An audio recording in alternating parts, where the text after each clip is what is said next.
Hello everyone, I'm here with a look at the LEGO Speed Champions Ford Mustang Dark Horse set. I paid $27 US for this. It comes with 344 pieces, and I did the build live over on my Twitch channel during a charity stream. I want to switch things up here just a little bit and do things differently from the start with a look at where we've been and where we are today. It just so happens that, you know, the old Mustang, well, in its day was... well, it was a pretty good looking Speed Champions car. This was 2016. Can you believe it was 2016? And this cost $15 US. It has just a little over half as many pieces as this and cost around half as much as well. I really thought that for a street car, this one was very recognizable in its day and was very respectably well designed. Got a little bit of dust on there now. And obviously the body style has changed since then in real life, but this, I think, is a little bit of a useful illustration of how much the Speed Champion style has changed, how much larger the vehicles are today. So just making it nice and fair, putting them at the same distance from one another, how much larger the new one is, it's significant. You're getting a lot more stuff with this, but again, you are having to pay a lot more. I just thought that this would be interesting to look at because I find it to be interesting, especially since I didn't think this one was bad at all. Some of them were a little bit rough. As usual, this does have some stickers, but it had way more prints than I expected. I had a little bit of trouble, as did viewers during the live stream, figuring out exactly what livery this is, exactly what configuration of the 2024 Dark Horse this is. All the ones that we found with the single color for these three patches that are gray on the model, that were blue, and were a much lighter blue. Closer to this, but with a slight cyan tinge to it. I think, was it? Yeah, no, just maybe more pale. All the dark blue ones had a color match right here and a black roof. Kind of had a Raleigh stripe sort of look to it, where black up here and then black going straight through here. So if you don't recognize this, look around a little bit. And I think it was either a custom color combination they came up with through the configurator, or a special order, or they're just having a little bit of creative liberty. I think that's okay, but definitely we had a little bit of trouble figuring out what was going on here, but it made sense later on, just after looking into it more, the different surface texture of this and how light hits it differently depending upon the angle, and you end up getting something that looks gray like that. Very, very dark windows. I'm starting to understand folks who don't like the new transparent black here as opposed to the old transparent brown. The old transparent brown, I mean, it was brown. The new one is a much more neutral color, but this is so dark you can't even see a figure inside, to the point where almost all product photos of LEGO sets that use that color are Photoshops and composites, as all of theirs are, but especially egregious in that they really reduce the increase the transparency, reduce the opacity in those composites, which is a little bit of false advertising. To be honest, I like the color here, but they really should show what the thing actually looks like, and more and more they don't. As for prints, you know, usually on Speed Champions cars, I'm a huge fan of how they build the back ends. On this one, the front end, it's all about the front end. This is good. This is a print right here. Look at that. Underneath, another print. It's actually the exact same piece. It's two of the exact same piece. Kind of brilliant. The top one is just rotated around so you don't see this bottom lip and the logo right there. Very cool right there. But the rest of it back here, I mean, it's nice. It's good. It fits together well. I feel like this captures the shape pretty well of the modern Mustang. Has a little bit of a last gen Camaro kind of look, just like the real thing does. It's appropriate. Sorry, it's having a little bit of trouble focusing here just because it's all dark. So many dark colors. But the front end is especially nice. These are prints down here, or that texture in there, but then you come over to the side, like that is a sticker. This is a sticker. I did try to align, as I do with Speed Champions in particular, the stickers to make a little bit more sense rather than always fully centering them. If I have the opportunity to remove a gap from one side, I will take that, and I do recommend it. But some of them, there's only so much you can do.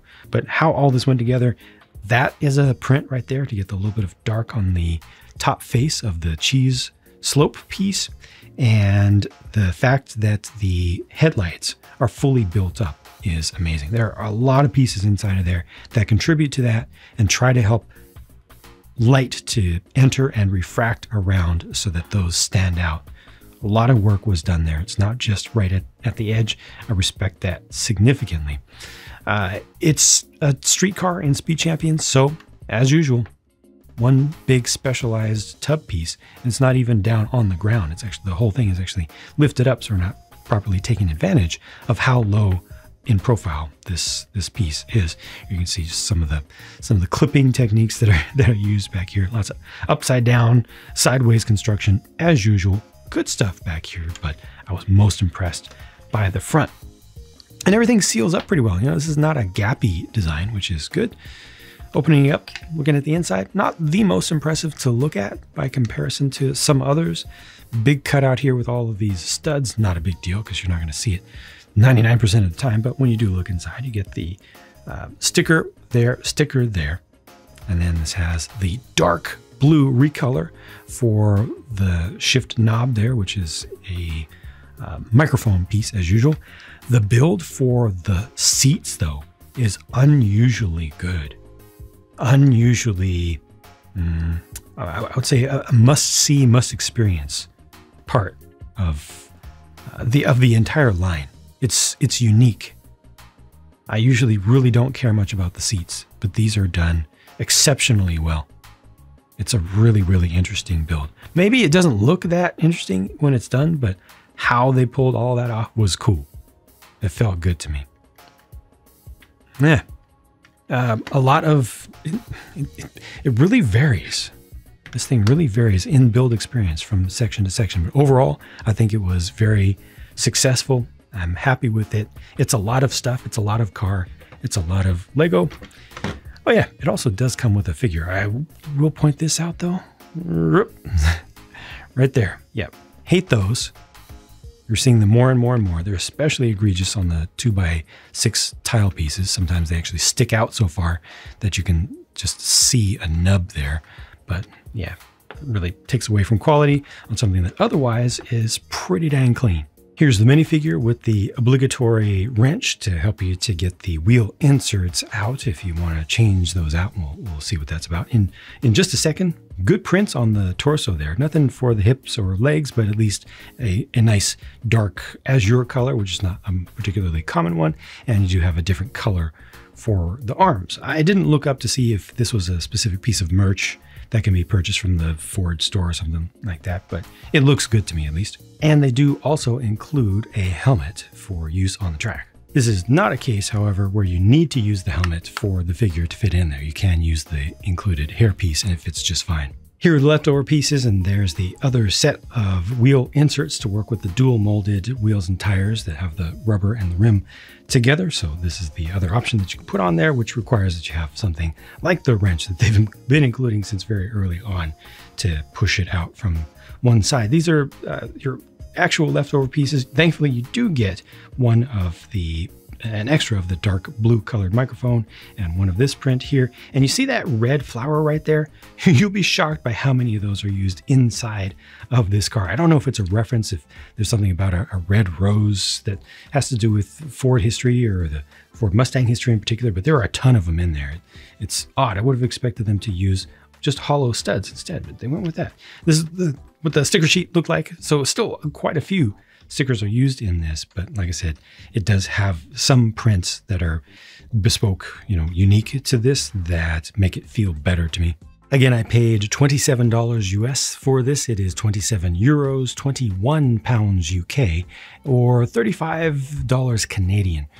Like I showed you, things have come quite far since the $15 days, but prices of Speed Champions cars continue to just be bumped up little by little by little. We've already had bumps during the 8 wide era.